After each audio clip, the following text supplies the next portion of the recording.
로마서 8장에 큰 축복 누리시기를 축복합니다. 로마서 8장은 그리스도 예수 안에서 성령님을 통한 자유선언문이라고 말할 수 있습니다. 1절에 그리스도 예수 안에 있는 자에게는 결코 정죄함이 없다. 다른 번역본들 보면 그리스도 예수 안에 있는 자에게는 결코 유죄 판결이 없다. 우리 3절에 유죄 판결 나오죠. 정죄라는 단어가 유죄 판결, 단죄라는 뜻입니다. 저는 이 8장을 받으면서 그 후에 공백에다가 그렇게 자신에게 먼저 선언하고 시작했습니다. 그리스도 예수 안에 있는 나 허재범에게는 결코 정죄함이 없다. 여러분도 믿음으로 받으시면 그렇게 선언하시면 좋겠습니다.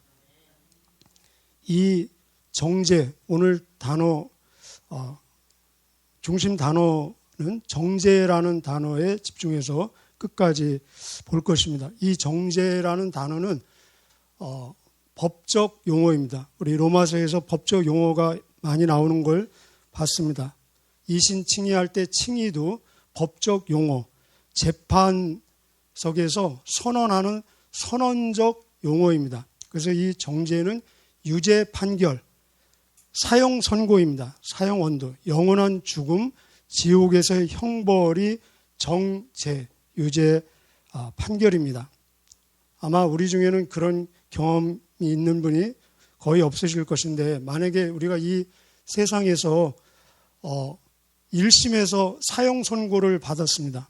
지방 법원에서 사형 선고, 그래서 상소해가지고 고등법원에 가서 다시 또 사형 선고를 받고 최종적으로 대법원에 가서 이제 마지막 기회, 거기서 완전히 상황이 바뀌어서 유죄 판결이 무죄 판결로 바뀐다면 그때 느끼는 그 기분, 감정, 여러분 상상할 수 있겠습니까? 한번 해보시기를 원하세요? 근데 역사에서 가끔 그런 분이 있었죠. 우리 전장에 보면은 7장 25절인가요? 나는 비참한 사람이다. 나는 곤고한 사람이다. 누가 사망에서 나를 구원할 수 있겠느냐? 우리는 1심에서 다 유죄 판결로 정죄를 당한 사람들이었습니다. 사형 선고를 받은 상태에서, 그래서 연결되기를, 그러므로 오직 그리스도 예수 안에서 그 사형 선고가 대역전이 되어서 무죄 판결로 결코 정죄함이 없는 그런 판결을 받는다는 것입니다. 이것이 어떻게 가능하겠습니까? 그 조건은 무엇인지, 그리고 또 근거는 무엇인지, 그때 받을 수 있는 그 즉시 효력은 무엇인지, 그리고 무죄 판결을 받는 사람의 영원한 평생의 삶은 어떤 삶이 되는지를 우리 본문을 통해서 한번 살펴보도록 하겠습니다.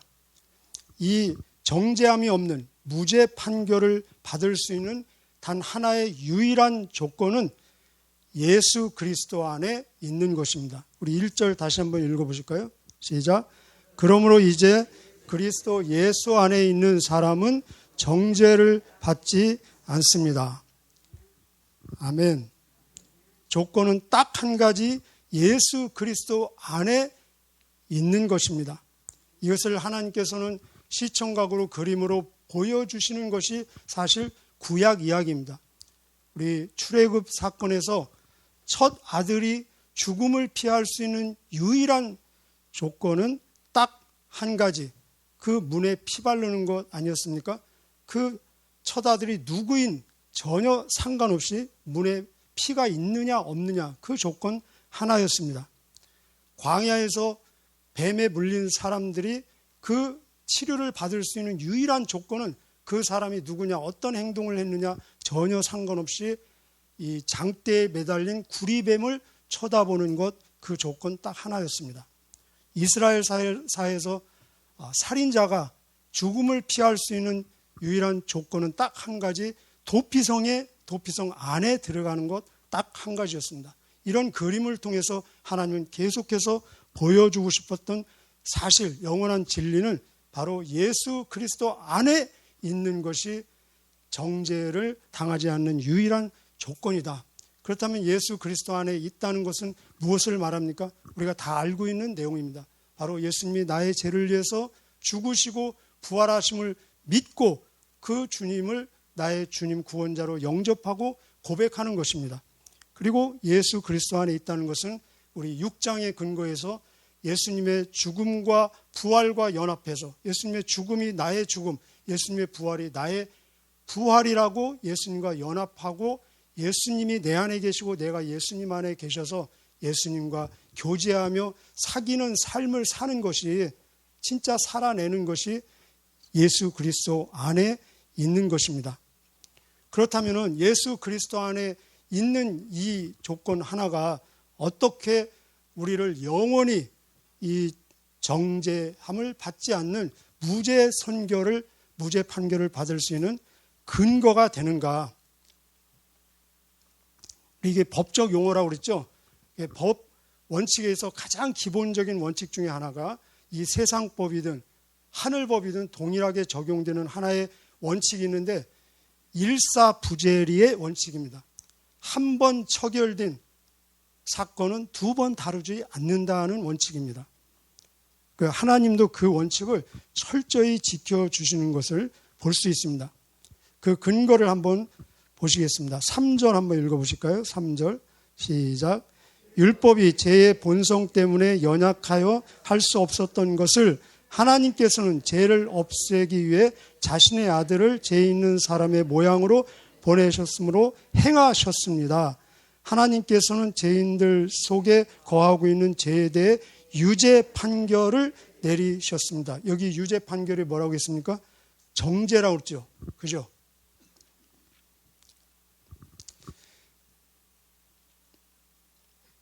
그렇습니다.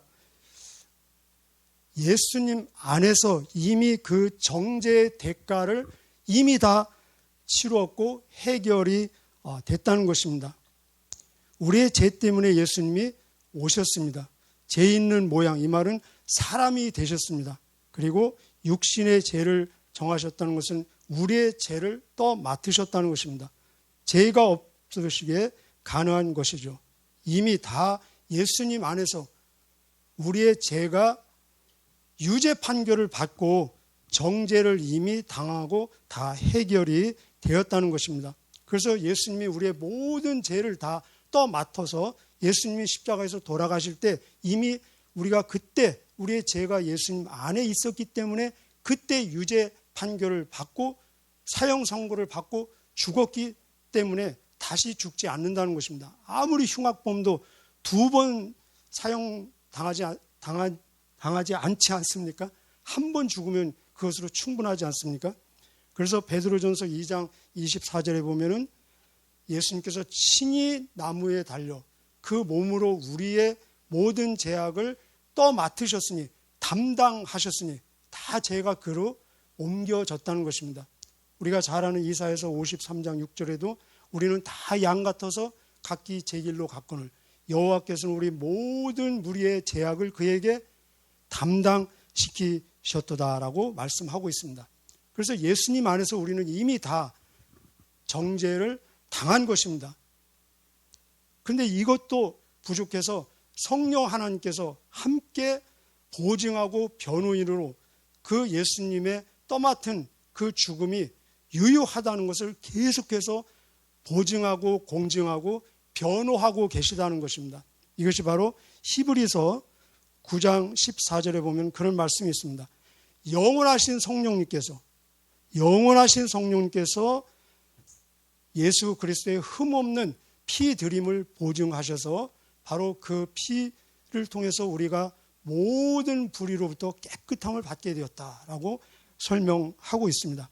그래서 이 예수님의 피의 근거에서 그리고 성령의 보증과 변호의 근거에서 이제 최종 재판장이신 하나님께서 언도를 하는데 어떻게 언도하냐면은 무죄 언도를 한다는 것입니다. 그것이 우리 같은 이 8장 33절, 34절에 나와 있습니다. 그 옆에 한번 써두시고 연결해 보시기를 바랍니다. 33장 34절 우리 좀 앞당겨서 한번 보실까요? 화요일 건데 화요일을 봐서 죄송합니다. 자, 33절 34절 같이 읽겠습니다. 시작. 하나님께서 택하신 사람들을 누가 고소할 수 있겠습니까? 의롭게 하시는 분은 하나님이신데 34절 누가 감히 죄가 있다고 판단하시겠습니까? 죽으신 분은 그리스도 예수십니다. 그분은 죽으셨을 뿐 아니라 다시 살아나 하나님의 오른편에 앉아 계시면서 우리를 위해 중보 기도를 하고 계십니다. 여기 단어를 다른 단어 써서 그냥 언뜻 읽으면 안 들을 수 있는데 사실은 같은 단어입니다. 8장 1절. 그래서 34절에 보면은 누가 감히 죄가 있다고 판단하겠습니까? 누가 정죄할 수 있겠습니까? 정죄 없다고 선언하신 분은 하나님이신데, 그래서 33절 끝에 의롭다라고 하시는 분은 하나님이시다. 정죄 없다라고 판단하시는, 선언하시는 분은 하나님이시다라고 말씀하고 있습니다. 지방법원에서 판결 내린 거를 고등법원에서 바꿀 수 있죠. 상법에서. 그죠? 고등법원에서 판결한 것을 대법원에서 번복할 수 있습니다. 그런데 누가 정죄 없다고 선언하십니까? 대법원보다 더 높은 하나님께서 선언한 것을 번복하려면, 철회하려면 누가 할 수 있겠습니까? 하나님보다 더 높은 분이 할 수 있는데 하나님 가장 높으신 분이지 아니지 않습니까? 그래서 그 누구도 하나님의 선언을 철회하거나 번복하거나 의의를 제기할 수 없다는 것입니다. 그러면 이 정죄를 받지 않는 즉시 일어나는 효력이 있지 않겠습니까? 그 효력은 무엇이냐? 바로 자유라는 것입니다. 해방이라는 것입니다. 정죄함이 없음의 즉시 효력은 자유해방. 우리 법정에서 무죄 하면은 그 즉시로 해방 아니겠습니까? 자유 아니겠습니까? 우리 2절 한번 읽어보실까요? 2절 시작. 그것은 그리스도 예수 안에서 생명을 주시는 성령의 법이 죄와 사망의 법에서 여러분을 해방시켰기 때문입니다. 아멘. 주는 영이시니 주의 영이 계신 곳에는 자유가 있다라는 말씀이 있습니다. 고린도후서 3장 17절. 또 갈라디아서 5장 1절에 보면은 그리스도께서 우리를 자유케 하시려고 자유를 주셨으니 그러므로 굳세게 서서 다시는 종의 멍에를 매지 말라. 바로 이 정죄함이 없다가 주는 효력은 모든 과거로부터 자유라는 것입니다. 해방이라는 것입니다. 왜냐하면 새로운 창조물이기 때문에. 우리 아시죠? 고린도후서 5장 17절에 그런즉 그리스도 예수 안에 있는 자는 새로운 피조물이니 새로운 창조물이니 이전 것은 지나갔으니 보라 새 것이 되었도다. 모든 과거로부터 완전 자유라는 것입니다. 무엇으로부터 자유겠습니까? 모든 죄책감으로부터 자유입니다. 모든 패배감, 상처, 트라우마, 심지어 마귀의 참소, 그런 모든 것으로부터 자유라는 것입니다. 죄로부터의 자유. 이제 우리는 죄를 안 져도 되는 자유가 있습니다. 죄를 져야 될 의무와 책임이 없다는 것입니다. 오히려 죄를 안 질 수 있는 능력을 부여받았다는 것입니다. 우리 1절 다시 한번 읽어보실까요? 그렇다면 이 선언을 받는 사람의 삶은 어떤 삶이 되는가? 1절 시작. 그러므로 이제 그리스도 예수 안에 있는 사람은 정죄를 받지 않습니다. 이 정죄로부터 해방받은 사람은 평생 삶이 어떤 삶이 될 것인가? 한마디로 말하면 성령의 능력으로 사는 삶이 된다는 것입니다. 성령의 인도함을 받는, 성령에 이끌려져 가는 삶을 살게 된다는 것입니다. 정죄 밑에 있을 때는 과거에 묶여서 죽음을 향해서 가는 삶이라면 정죄로부터 해방받은 삶은 부활의 확신과 감격을 가지고 미래가 현재를 이끌어가는 이끌림을 받는 삶이 된다는 것입니다. 우리 지금 본문 몇 절까지 우리에게 오늘 주어졌습니까? 15절까지 주어져 있죠. 근데 제가 확인을 해보니까 이게 우연인지 필연인지 15절 안에 성령님을 지칭하는 표현이 15번 나옵니다. 그래서 성령, 성령, 성령 혹은 하나님의 영, 예수의 영, 그분 안에 있는 영 해서 성령님을 지칭하는 표현이 몇 번이라고요? 15절에 15번이 나옵니다. 그래서 이 정죄함으로부터 해방받은 삶은 성령의 이끌림을 받는 성령의 능력으로 사는 삶이다를 보여주고 있습니다. 성령님은 어떤 분이십니까? 성령님은 하나님의 영입니다. 성령님은 예수님의 영입니다. 성령님은 생명과 평안의 영입니다. 성자가 무슨 성자입니까? 거룩할 성자. 그래서 성령님은 거룩의 영이시기 때문에 죄를 죽이고 죄성을 죽이고 죄를 이기게 하는 능력의 영입니다. 그리고 성령님은 하나님을 기쁘시게 하고 싶은 그 갈망과 성숙의 영인 것을 볼 수 있습니다. 성령님은 하나님과 친밀감을 누리게 하는 감히 하나님을 아빠로 아빠 아버지로 부르게 하시는 영이라는 것입니다. 그렇다면 성령이 이끄는 삶은 어떤 삶인가? 우리 첫째 보면은 율법의 모든 요구를 이루게 하는 삶을 살게 한다는 것입니다. 이게 굉장히 역설적인 진리 아닙니까? 우리가 정죄 아래에 있을 때는 내가 아무리 노력해서 율법을 지킴으로 의로우려고 노력했을 때는 절대로 그 율법을 지킬 수 없고 의로워질 수 없고 오히려 정죄를 당하는데 믿음으로 의롭다함을 받고 은혜로 살게 될 때 성령의 역사로 성령의 능력으로 살게 될 때 그 결과가 율법을 지키는 결과가 된다는 것입니다. 우리 4절 한번 읽어보실까요? 4절 시작. 이렇게 하여 죄의 본성에 따라 살지 아니하고 성령에 따라 살고 있는 우리에게 율법의 의로운 요구들이 완벽히 이루어졌습니다. 예수님은 율법의 완성입니다.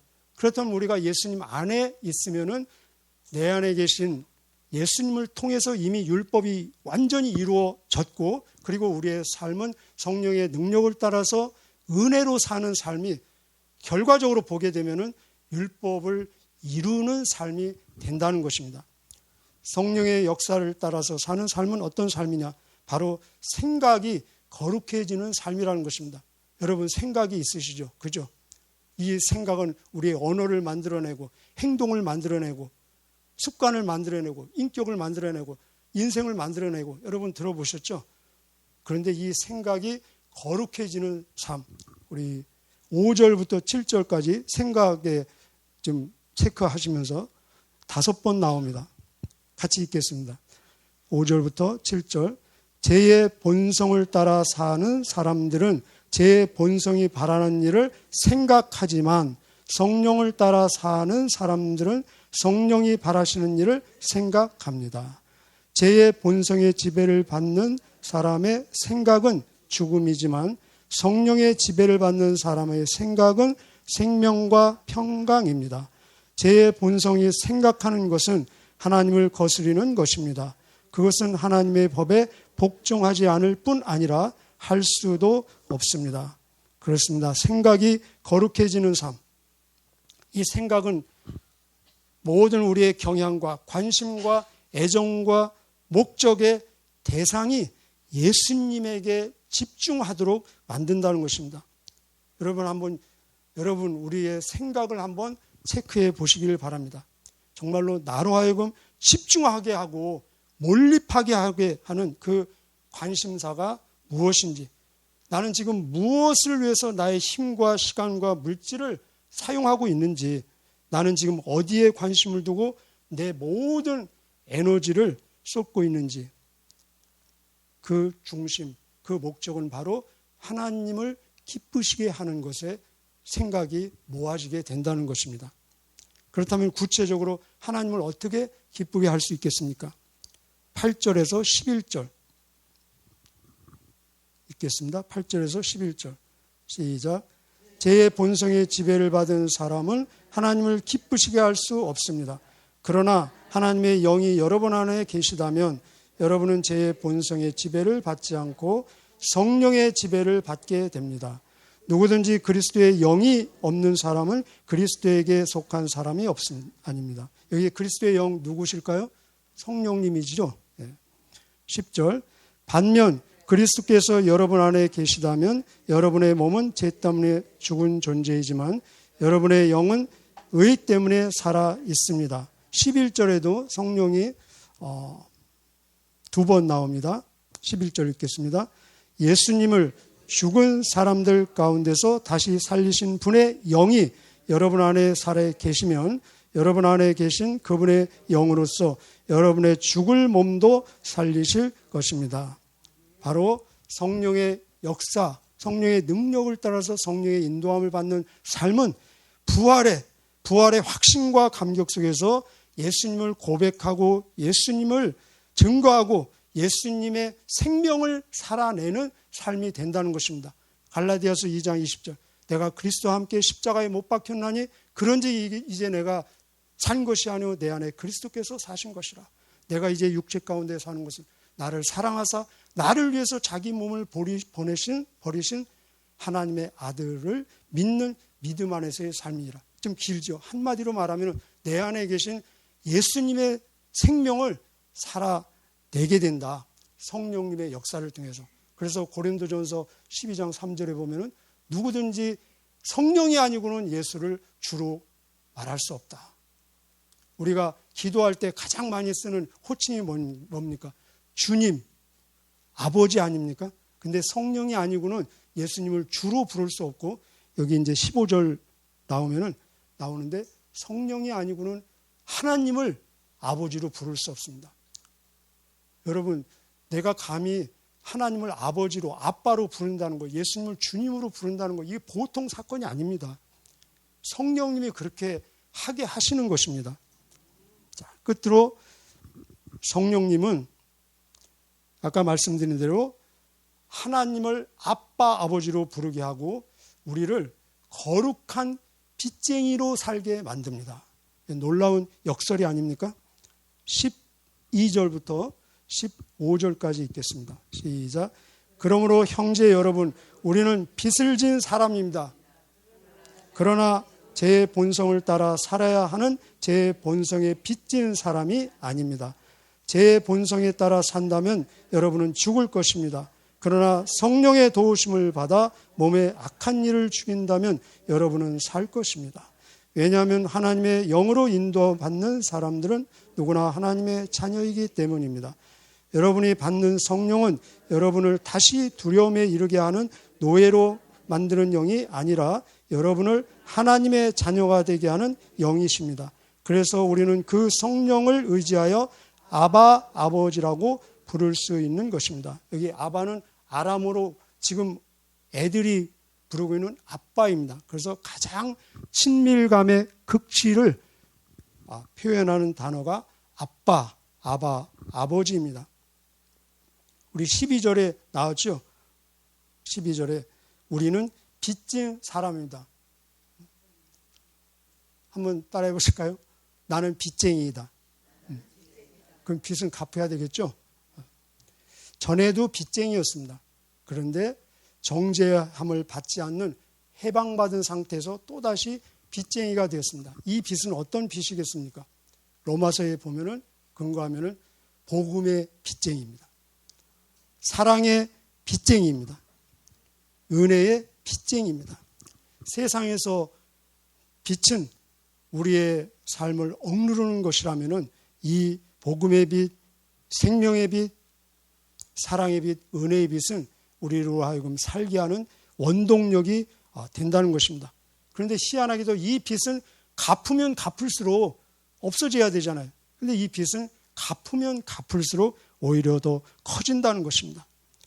빚은 갚는 것은 당연한데 이 빚을 갚는 것을 하나님께서는 오히려 상으로 계산해서 상급을 주신다는 것입니다. 왜 그렇습니까? 그 하나님은 우리의 뭐가 되니까요? 아빠시니까 그렇다는 것입니다. 오늘도 이 성령님의 능력을 따라서 성령님의 인도함을 받는 정말로 정죄함으로부터 해방받은 삶이 무엇인가를 하나님과 사람들 앞에서 보여주는 저와 여러분의 삶이 되시기를 축복합니다. 기도하시겠습니다.